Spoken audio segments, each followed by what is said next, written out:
Commencez par imaginer un instant la terreur pure. Non pas celle d'une peur soudaine, mais d'une agonie étirée sur des jours, orchestrée par la loi, applaudie par les foules. Des corps brûlés vifs, des noyades collectives, des tortures sans fin, voilà le sombre héritage de siècles où l'amour jugé contre nature se payait d'une violence inouïe. Le 12 juillet 1730, Amsterdam, ville réputée pour sa tolérance, fut le théâtre d'une vague d'exécutions publiques si effroyable qu'elle stupéfia même les observateurs les plus blasés de l'époque. Ces pratiques, documentées avec une précision glaçante, révèlent la capacité humaine à une cruauté systématisée, légitimée par le droit et la foi. Voici, tiré des annales de l'histoire, le récit de 5 des châtiments les plus choquants jamais infligés. Des rituels macabres qui dépeignent des sociétés où la souffrance était un spectacle, une leçon, un avertissement. La première de ces horreurs nous plonge au cœur de l'Espagne inquisitoriale du XVIe siècle, où fut inventée la mort en 4 temps, une exécution si élaborée dans sa cruauté qu'elle défie l'imagination moderne. Documentée dès l'an 1568 à Séville, cette procédure était une véritable odyssée de l'horreur, conçue pour maximiser l'agonie et servir de terrifiant exemple. Le calvaire débutait à l'aube et ne s'achevait souvent qu'à la tombée de la nuit, transformant la mort en un spectacle qui accaparait la journée entière de la cité. La première étape, le traînage public, était une humiliation totale. Le condamné, attaché par les pieds à des chevaux, était tiré à travers les rues pavées de la ville pendant environ 2 heures. La peau de son dos se déchirait impitoyablement contre les pierres irrégulières, laissant derrière elle une traînée écarlate, tandis que les foules observaient et insultaient l'homme à terre. Les archives de l'Inquisition décrivent comment chaque aspérité du chemin transformait ce supplice en une agonie sans fin, les blessures devenant de plus en plus profondes et douloureuses. La deuxième phase se déroulait sur la place publique centrale. Le condamné était hissé sur le chevalet, cet instrument diabolique étirant les membres dans des directions opposées. Un inquisiteur lisait à haute voix les crimes, tandis que le bourreau actionnait lentement les manivelles, disloquant les articulations une par une dans un ballet macabre de craquements et de gémissements. Les documents historiques attestent que ce processus pouvait durer plus d'1 heure, ponctué de pauses délibérées. Des arrêts calculés, non pour offrir un répit, mais pour prolonger la souffrance et permettre à la foule d'assimiler chaque détail atroce. La troisième étape était la flagellation publique. La victime, déjà brisée, ses os disloqués et sa peau à vif, subissait 100 coups de fouet avec des instruments particulièrement cruels, souvent munis de poings métalliques. Chaque coup arrachait des lambeaux de chair, provoquant des hémorragies si massives que nombre de condamnés rendaient l'âme durant cette phase. Pourtant, même la mort ne mettait pas fin au spectacle.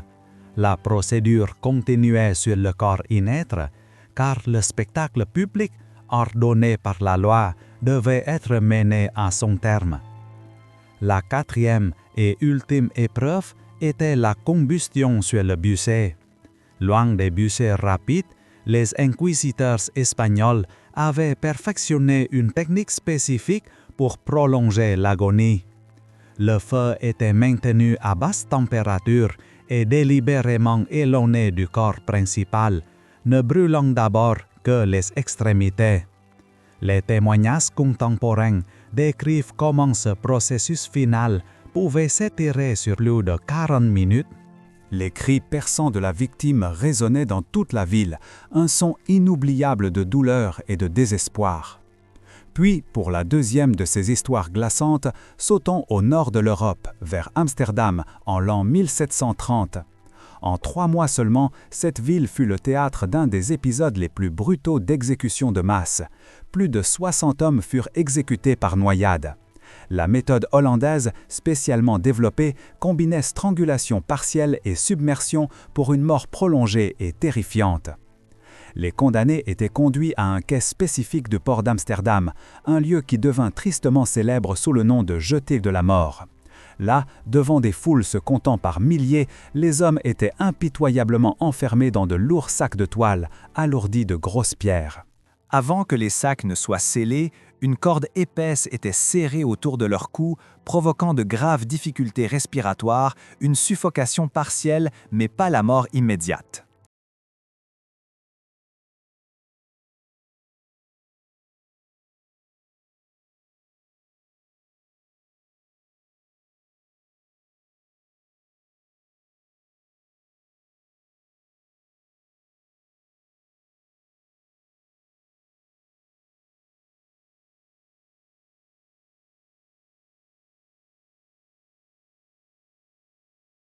L'objectif était clair, les victimes devaient rester conscientes et endurer la terreur de l'asphyxie et de la noyade.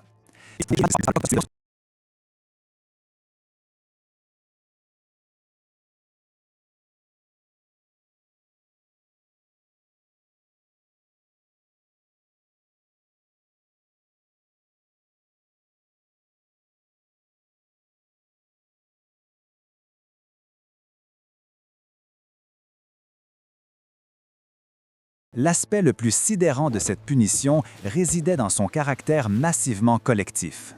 Certains jours, jusqu'à 10 hommes étaient plus sinistres, créer une terreur maximale, une dissuasion absolue par l'horreur. Les corps n'étaient jamais récupérés, demeurant au fond du port, un avertissement sous-marin éternel, invisible mais omniprésent. Les pêcheurs locaux rapportaient une peur tenace de ces eaux, craignant que les esprits des défunts ne les hantent à jamais et que leurs filets ne remontent un jour de macabres souvenirs. Imagine un instant le craquement de tes os, un par un, sous le coup d'une barre de fer, tandis que tu restes lucide, enchaîné, offert en spectacle.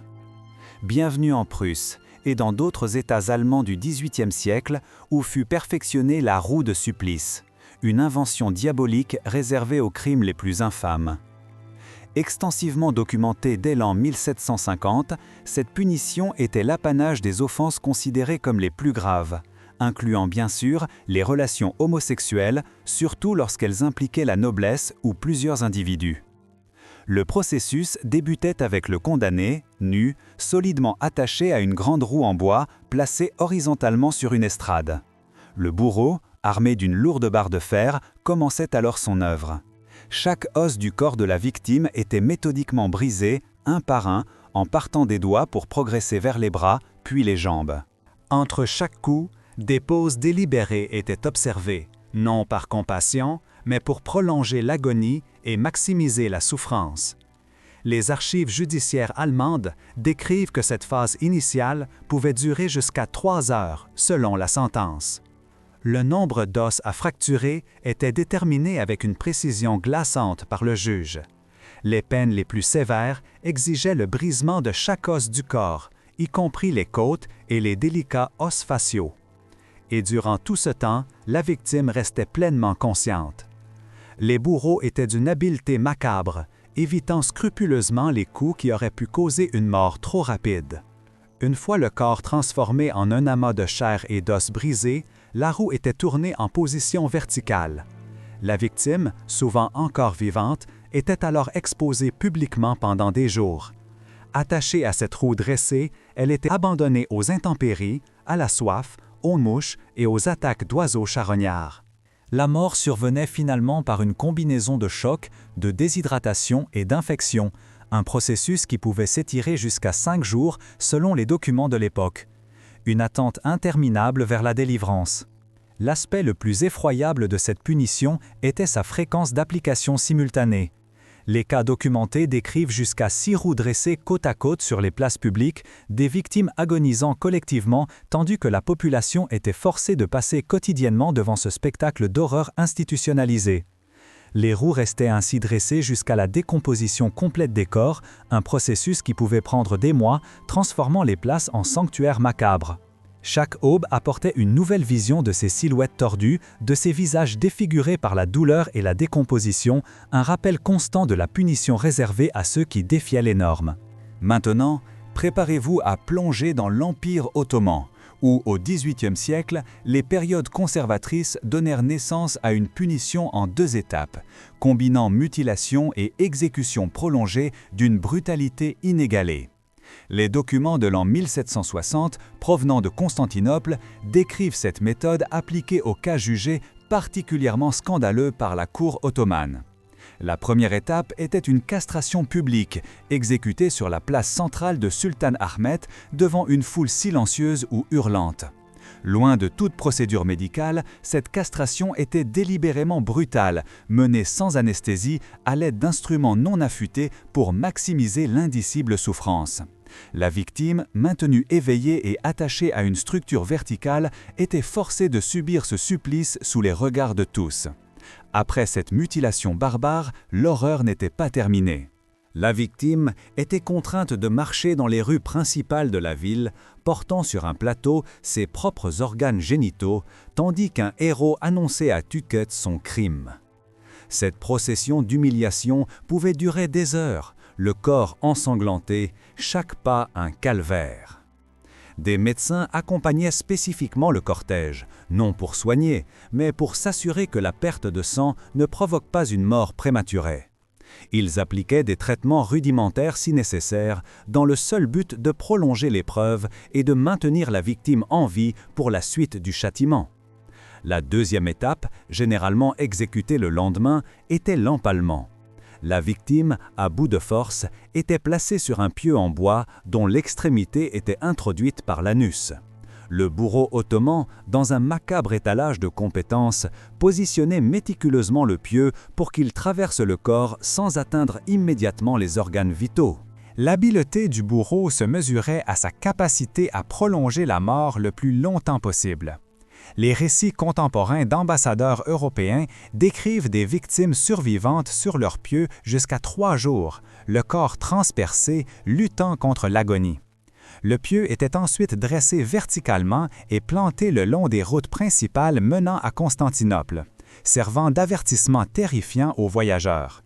Certains documents mentionnent jusqu'à 20 pieux alignés le long de la route principale, des corps à différents stades de décomposition, offrant un spectacle permanent de la puissance impériale et de l'implacable justice ottomane. C'étaient des phares de misère, des sentinelles muettes de la conformité et des monuments à une cruauté calculée qui défient encore notre compréhension moderne. Leur silhouette sombre, découpée sur l'horizon, gravait dans l'esprit de chacun la leçon macabre. Désobéir, c'était mourir dans la plus abjecte des souffrances, exposé aux yeux du monde. Imagine maintenant un four de bronze, en forme de taureau, conçu non pas pour la fonte du métal, mais pour cuire lentement un être humain. Bienvenue dans la République de Florence, malgré sa réputation de berceau de la Renaissance, où au XVe siècle fut inventée l'une des punitions les plus terrifiantes et technologiquement avancées de l'histoire. Documentée pour la première fois en l'an 1432, cette exécution impliquait un grand four de bronze spécialement construit à cet effet et jalousement gardé dans une chambre sous le Palazzo Vecchio. Le four avait la forme d'un taureau creux, une réminiscence du légendaire taureau de bronze de Phalaris de l'Antiquité, mais avec des raffinements renaissants qui le rendaient encore plus cruel et pervers. La victime était insérée à l'intérieur du taureau par une ouverture dans le dos, laquelle était ensuite hermétiquement scellée. Le bronze était progressivement chauffé par un feu ardent placé en dessous, transformant l'intérieur de la bête métallique en un four qui cuisait lentement, inexorablement la victime. L'aspect le plus macabre de cette machine infernale était son système ingénieux de tubes, conçu pour amplifier les cris de la victime, les faisant ressembler au mugissement plaintif d'un taureau. Ces sons sinistres étaient ensuite transmis vers la place au-dessus par des conduits spéciaux, permettant aux foules rassemblées sur la Piazza della Signoria d'entendre la souffrance sans avoir à voir directement l'exécution. Une mise en scène parfaite de l'horreur auditive. Les artisans florentins avaient calculé avec une précision diabolique le chauffage, garantissant que le processus dure au moins 2 heures, prolongeant au maximum l'agonie. Les archives de l'Official des Note, l'institution florentine dédiée à l'investigation des cas d'homosexualité, documentent au moins 15 exécutions utilisant cette méthode entre les années 1430 et 1487. Le taureau de bronze devint un symbole de terreur si efficace que sa seule existence était souvent suffisante pour dissuader même les accusations. Car même les accusateurs craignaient que la méthode ne soit retournée contre eux si leurs allégations se révélaient fausses. La technologie derrière ce four démontrait comment les connaissances raffinées de la Renaissance pouvaient être détournées au service de la cruauté la plus froide et la plus calculée. Les ingénieurs de l'époque avaient calculé avec une précision chirurgicale l'épaisseur du bronze et la température du feu pour maximiser la durée de la souffrance. Le bronze retenait la chaleur de manière uniforme, assurant qu'il n'y ait aucune zone d'échappement à l'intense fournaise. La ventilation était soigneusement contrôlée pour maintenir la victime consciente le plus longtemps possible, avant que le manque d'oxygène ou la chaleur extrême ne cause finalement la mort. C'était une démonstration glaciale de la capacité humaine à transformer l'ingéniosité en instrument de torture ultime. Ces 5 méthodes d'exécution représentent l'apogée de la cruauté humaine, poussée à son paroxysme et institutionnalisée à travers des systèmes légaux et religieux. Ce qui rend ces punitions particulièrement choquantes n'est pas seulement leur brutalité physique écrasante, mais la systématisation méticuleuse de la douleur, la participation publique orchestrée et la manière dont elles étaient justifiées par les autorités respectées de l'époque. Inquisiteurs, juges, autorités civiles et religieuses non seulement ordonnaient ces exécutions, mais ils les raffinaient continuellement. Chaque détail était pensé pour maximiser la souffrance physique et l'impact psychologique sur des populations entières. La documentation méticuleuse de ces punitions, conservée dans les archives officielles, révèle des sociétés qui ne voyaient aucun problème à transformer la torture et la mort en un spectacle public. Elle créait des technologies spécifiques pour prolonger l'agonie et impliquait des communautés entières comme des spectateurs forcés de cette horreur institutionnalisée. Ce n'étaient pas des actes de violence spontanée ou des explosions de fureur collective. Au contraire, il s'agissait de procédures légales, calculées, exécutées par des professionnels formés dont la compétence résidait dans l'art de la douleur. Témoignées par des foules silencieuses ou exaltées et enregistrées par des scribes comme une partie normale de l'administration de la justice, elles faisaient partie intégrante du système. L'histoire de ces punitions sert de registre sombre de la capacité humaine à la cruauté systématique. Chaque méthode décrite fut utilisée à répétition sur des décennies, voire des siècles, perfectionnée par une expérience macabre et acceptée comme une pratique normale par des sociétés entières. Le fait que ces pratiques étaient légales, publiques et considérées comme moralement justifiées démontre avec une clarté effrayante comment les normes sociales peuvent normaliser des horreurs inimaginables. Cela se produit lorsqu'un consensus institutionnel s'établit sur leur nécessité, transformant le meurtre ritualisé en un pilier de l'ordre public et de la moralité. La justice devenait alors un synonyme de terreur, une leçon gravée dans la chair et dans l'esprit de tous. Ces récits glaçants, gravés dans les annales de l'histoire, ne sont pas de simples anecdotes passées. Ils sont des miroirs sombres, reflétant une facette troublante de l'humanité, celle qui, sous couvert de loi ou de foi, peut basculer dans une cruauté méthodique et sans limite. Ce n'est pas l'acte isolé d'un individu dément qui est ici mis en lumière, mais bien l'horreur organisée, la barbarie élevée au rang de doctrine étatique.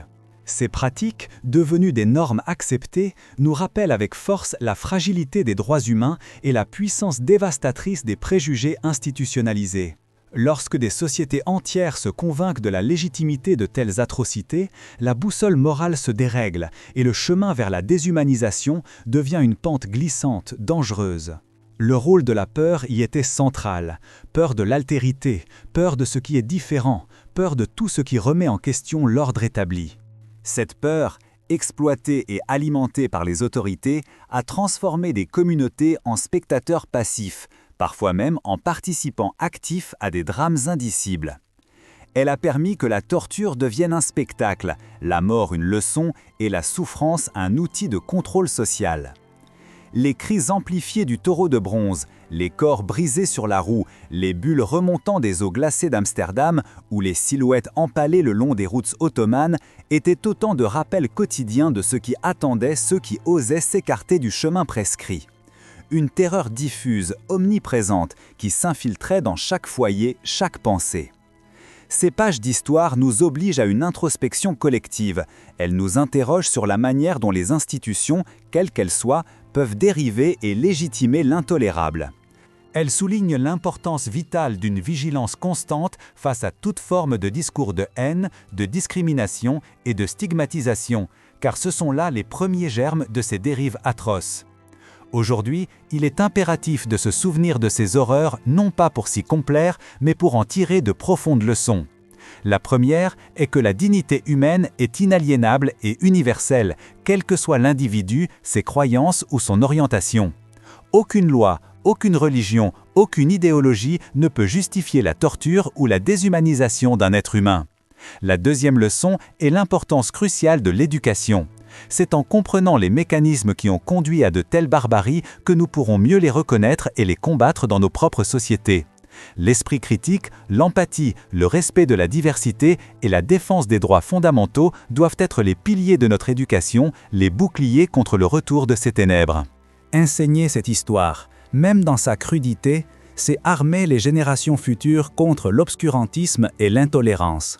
C'est leur montrer que le progrès ne se mesure pas seulement aux avancées technologiques, mais surtout à notre capacité à bâtir des sociétés plus justes, plus humaines, où chaque vie a une valeur sacrée et où la différence est célébrée plutôt que punie. Ne jamais oublier ces 5 punitions, c'est refuser que l'histoire se répète. C'est s'engager activement à défendre les valeurs de compassion, de tolérance et de justice. C'est rappeler que derrière chaque chiffre, chaque description macabre, il y avait un être humain, avec ses peurs, ses espoirs et sa dignité.